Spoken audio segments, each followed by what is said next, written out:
always elevate the pressure. The heart beats a little faster. It gets a little more intense, particularly if that team across the field is a conference foe. And that's exactly what we have in this showdown coming up.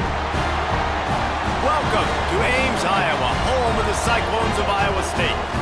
As we'll see, the number 25 team in the country, the Texas A&M Aggies, taking on the 20th ranked team in the land, the Iowa State Cyclones. For EA Sports College Football, I'm Reese Davis, joined here in the booth by a couple of legends, and yes, we do use that term loosely. David Pollack from the University of Georgia.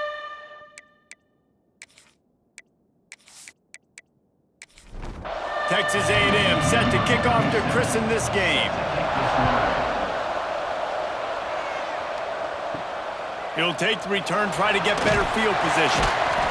Excellent job by the kick coverage team. A pretty minimal gain on that return. The Cyclones offense comes onto the field first today. And are we ever lucky to see these two great quarterbacks in action here today? And Jesse, it won't be long before we'll see them squaring off on Sundays. Yeah, and these guys can both stress a defense for similar reasons, and we've seen it all year long, right? Both guys have tremendous arm talent, and both guys can hurt you running the football as well. So these defenses are really going to have to be careful with how they try and defend these two quarterbacks, David. This one could come down to which guy has the ball last. Yeah, which is really, really cool. A big showdown. They know what's on the line. Man, these are two huge names, you know, brand versus brand, big-time baller versus big-time baller, trying to come out on top. Yeah, defenses, I feel bad for them today. That's not what this is about. This is about the QBs. Yeah, that's what my old college coach used to call Red Snoopy. A little QB sneak. Just get it, tuck your head down, drive those legs, get the first. They'll run it from the gun.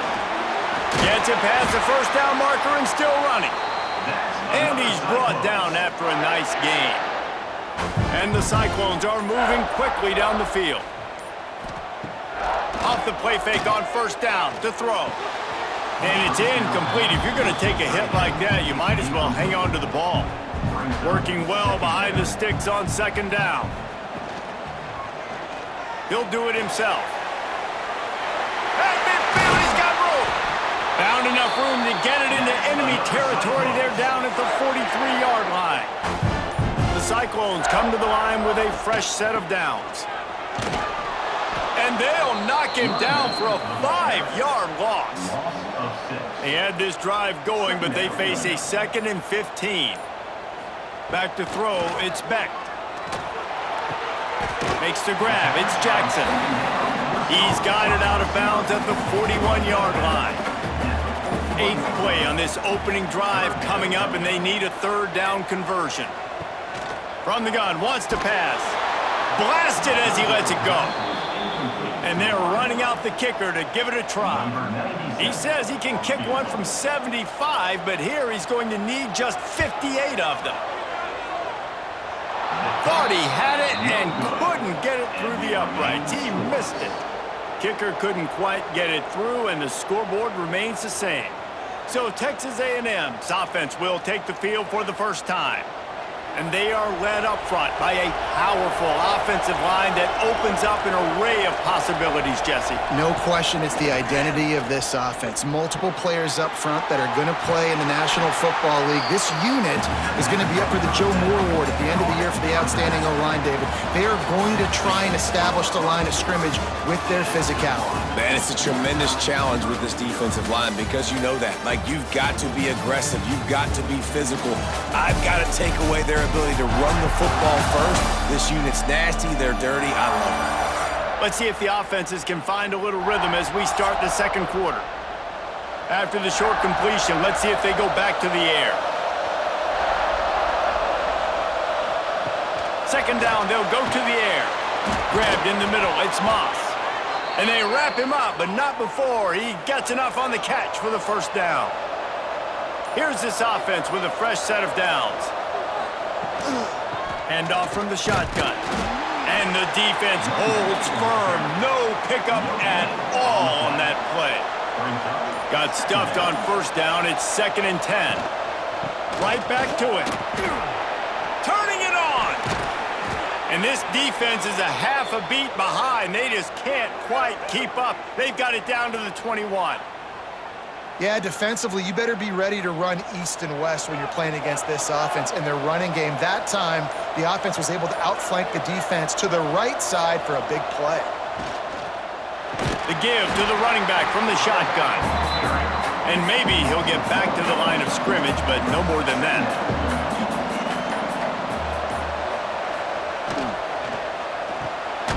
Got it behind the line. It's Concepcion. And this one will be stopped for no gain. We'll take a quick break as we have reached the final 2 minutes of the first half. Let's see what they've dialed up on 3rd and long from the 22. Looking to throw, it's Reed. Makes the grab. He's going to come up about 5 yards short of the line to gain. Timeout called here by the defense. It's the first one they've used this half.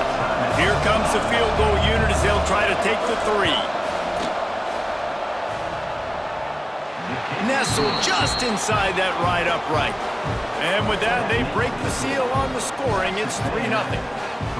I'll tell you, this is not an easy place to play on the road, especially at nighttime. This crowd, they get loud. That's the way it's been so far, but they have a nice drive to open it up. They're able to execute. They put themselves in field goal range, knock it through the uprights. They did exactly what they needed to do, taking a 3-0 lead here early on the road. That's impressive. They'll crank up this drive with the pass, working that wide receiver screen. That's the kind of play that can really get you going as they get it out to the 36. Looking downfield on 1st down. Going to try to get it himself. He'll get down to avoid the hit, but he might not be able to avoid this penalty flag.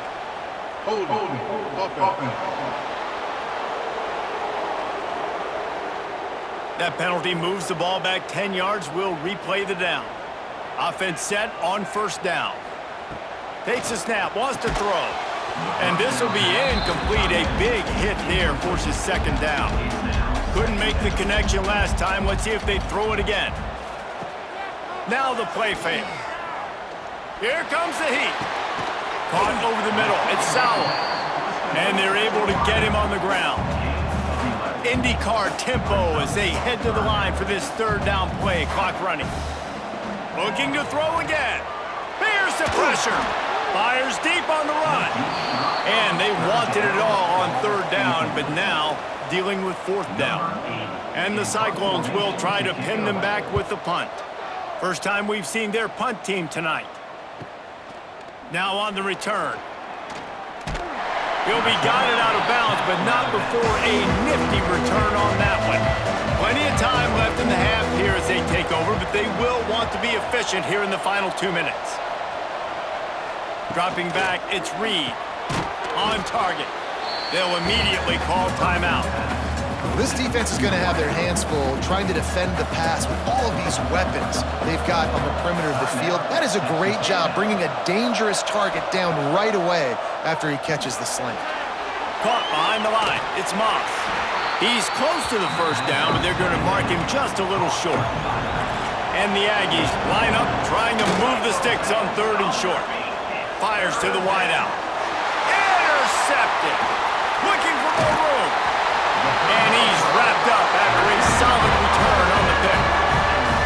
And I think this offensive coordinator is going to be frustrated with his quarterback. You got the lead. You want to get more points. You want to be aggressive. But you cannot put the ball in harm's way near midfield. Now you've given the defense a chance to now go score points and maybe take the lead in this football game. So let's see how they play it in this final 30 seconds of the first half. Looking to throw on 1st down. Finds his tight end. Didn't pick up a lot there. Moved it forward just a few. We got a timeout here late in the first half, and they'll try to get more points on the board before the break. Back to throw, and they've got to be aware of the clock. The short hands, it's Jackson. He's all the way down to the 27-yard line, and they are threatening. They'll use use a timeout right before halftime. Maybe time for one or two more plays. Now with just a few seconds left, not enough time to run another play, but there is time to kick a field goal and take the lead. That thing would have hit a string in the middle of the uprights. Perfect. And that'll tie things up as we head toward halftime. How big was that? Kicking the field goal to tie the game going into halftime, and you just sent a message to your opponent. There's a lot of ball left. We've got a lot of juice left in the tank. This game could go any way here in this last half. That's going to wrap up the first half here, and now we join Kevin with the halftime update. Fellas, looks like the magic from Hilton Coliseum has rubbed off on both teams there so far in Ames. And talk about a good competitive game so far. Not saying this has been the best first half we've seen in the history of these two programs, but they've matched each other's intensity, and the result has been a very evenly played game. Fascinating to see how the rest of this one plays out. And with that, let's send it back to the guys at Jack Trice Stadium.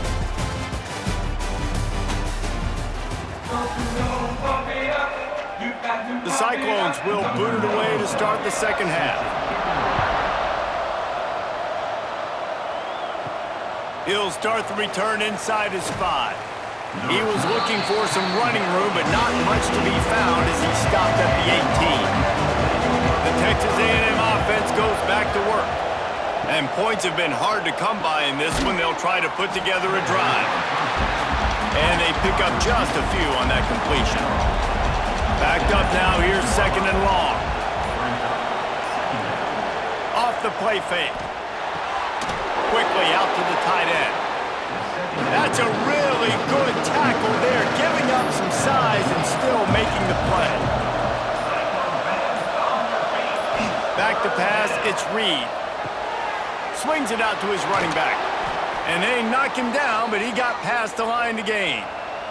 A&M comes back out with another first down. Use the play fake, now to throw. Oh, it's picked off. Not the second half start they'd hoped for. Not much of a chance on the return, but they'll have the ball at the 33. Zone equals eyes. When I say that, DBs, linebackers, all covering the middle of the field. So many guys over the middle of the field trying to take away the easy stuff, but reading the quarterback's eyes the whole time. Whenever he breaks to throw that football and that hand separates from the ball, I'm breaking on it. You can tell they had a beat on it. Nice cut, nice instincts. Give me that INT. Iowa State sending the offense back out. Grabbed in the backfield. It's Jackson. Tackled almost immediately. They're well short of the first down.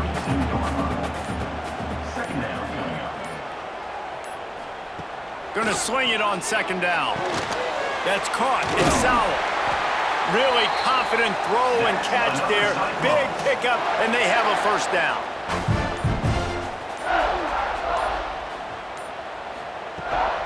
They'll run it from the gun. He is going nowhere. Stop at the line of scrimmage. Got a good one going here. All tied up in the third. It's 2nd and 10. Back to pass. Oh, they're after him. He just tossed that one out of bounds. You avoid the sack. You avoid the turnover. You've got more plays here on third down. From the gun, wants to pass. He's got it on the run. Touchdown, Cyclones! And that one will give them the lead. A methodical drive that they finish off by tossing it to the tight end. And the tight end, I'll tell you what, this is a position that's evolved so much, right? And you see him move all over the field. It's kind of like, where is Waldo? You got to find this big fella, especially down in the red zone area. This is the guy they're going to target and make the big play, get the touchdown. He'll try to tack on one more. And they knock through the extra point for the 10-3 lead. And let's check in with Kevin Connors in the studio. Kevin? All right, guys, got a final score on one of the more intriguing games this week. Oklahoma State looked like a serious force in what can only be described as a dominant win. This is a program with a case full of trophies, And they might just add some more hardware before this year is out. All that speculation all week, and now we know. But something tells me, fellas, we haven't heard the last of either of these teams. Kevin, thanks a lot for that one. Sounds as if they had a good one there. That's the end of the period, and Iowa State has the lead. They've done the work to build a nice cushion. Now to bring it home as we check out the stats after 3 quarters.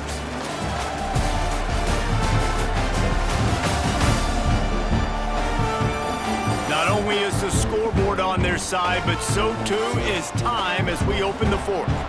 It'll be 2nd down as we open the final stanza. To the air, it's Reed. Quick strike complete. And he'll get it up to the 38. It'll be a 1st down. Passing game kept this drive moving. Let's see if they try it again. To the air on 1st down. Quickly to the tight end. He makes the stop almost as soon as he catches it, and they're short of the 1st down. Wants to fire on 2nd down. Time to take a shot. He's got it inside the 30. Breaks into the open. And he ran away from the crowd, and he'll take it in. Touchdown, Aggies! Quarterback's abilities to read the field is huge, and also the anticipation, the timing. To be able to throw the football, Jesse, and hit a guy in stride so he can get run after the catch and get in the end zone, that was a nice job by the quarterback. Yeah, it's critical, David. And listen, a lot of times touchdown passes aren't thrown into the end zone. You've got to read the coverage, hit the open guy, and let him do the rest.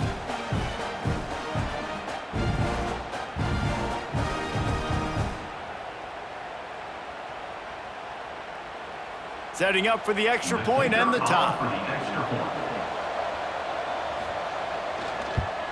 And no problem on that extra point, and we have a tie ball game here in the 4th. They're coming out to tee it up for the kickoff, and that last score was a real buzzkill for this crowd. On the run from inside his own 5. He was hoping for something a little more dynamic, but they get him on the ground at the 20. Iowa State has the ball back. The Cyclones ready to go on offense. Starts a drive trying to go up top. And the pressure was too much. They get him at the 15. Well, that defender just was better in his one-on-one on the pass rush. He does a great job beating the offensive lineman to get to the QB.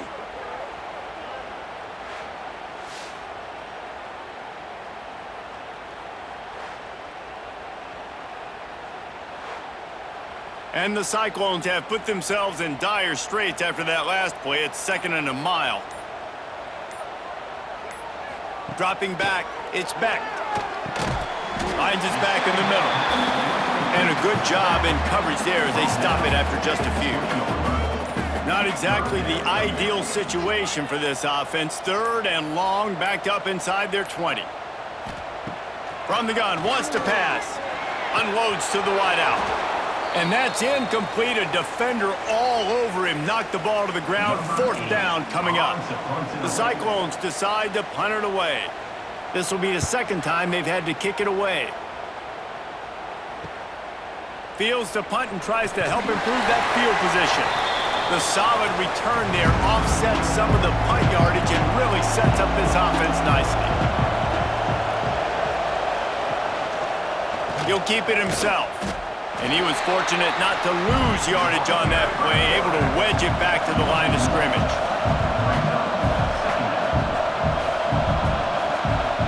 Back to pass on 2nd down. The sure hands, it's Moss. Bounced out of bounds at the 43-yard line. They'll try to pick up a few here on 3rd down, but from here it will be a 60-yard attempt. And boy, is he close to that 1st down, maybe just a couple of inches short. Quick timeout by the defense there, trying to make sure everyone has the same call. And now on 4th down, they will put it on the shoulders of the kicker to save them with his foot. 57 yards out, and he powers it through the uprights. And how about that? In the 4th quarter, and you need your kicker to execute a bomb to take the lead. You trust him, and he absolutely delivers.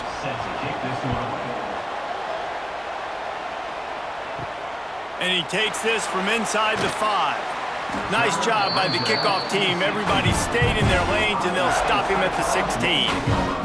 We'll see what they can do on this drive that starts at the 16-yard line. On the move. What a complete and dominant performance from this defense. I'm sure Von Miller's watching proud. And Myles Garrett, I mean, just the names that A&M has had on that defense, and it's usually consistent year after year, finding a bunch of guys that are big and strong up front, linebackers that can tackle. They know how to recruit defense at A&M. They'll hurry to the line with the clock still running.